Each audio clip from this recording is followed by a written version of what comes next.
Hi friends, ఈరోజు నేను మా బాబు కోసము ఫ్రెంచ్ ఫ్రై చేశాను ఇంట్లోనే.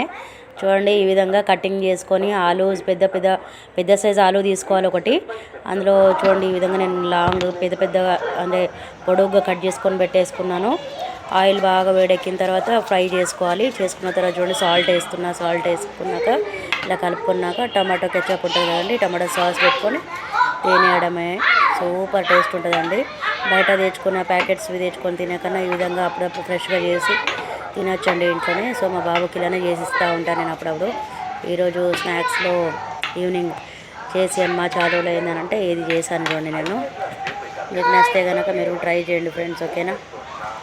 సూపర్ టేస్టీ క్రిస్పీ ఉంటాయి ఫ్రెండ్స్. చూడండి, టమాటో కెచప్ వేస్తున్నాను.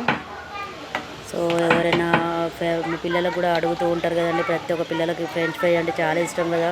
బయటికి వెళ్ళినప్పుడు కేఎఫ్సీలో కానీ మన ప్యారడైజ్ సెంటర్లో కానీ వెళ్ళినప్పుడు కంపల్సరీ మా బాబు తింటాడు అనమాట. ఫ్రెంచ్ ఫ్రై బాగా ఇష్టము. సో పొడుగున ఆలు తీసుకోవాలి, దాన్ని పొడుగ్గా కట్ చేసేసుకొని ఆయిల్ బాగా వేడి ఆయిల్లో వేసుకొని ఫ్రై చేసుకోవడమే. చూడండి, ఈ విధంగా సేమ్ బయట ఎలా ఉంటాయి అలానే అవుతాయి అన్నమాట. చూడండి, మీరు కూడా ట్రై చేయండి, ఓకేనా. చూడండి, మా బాబు తింటున్నాడు. సూపర్ ఉందా? ఓకేనా ఫ్రెండ్స్, బాయ్.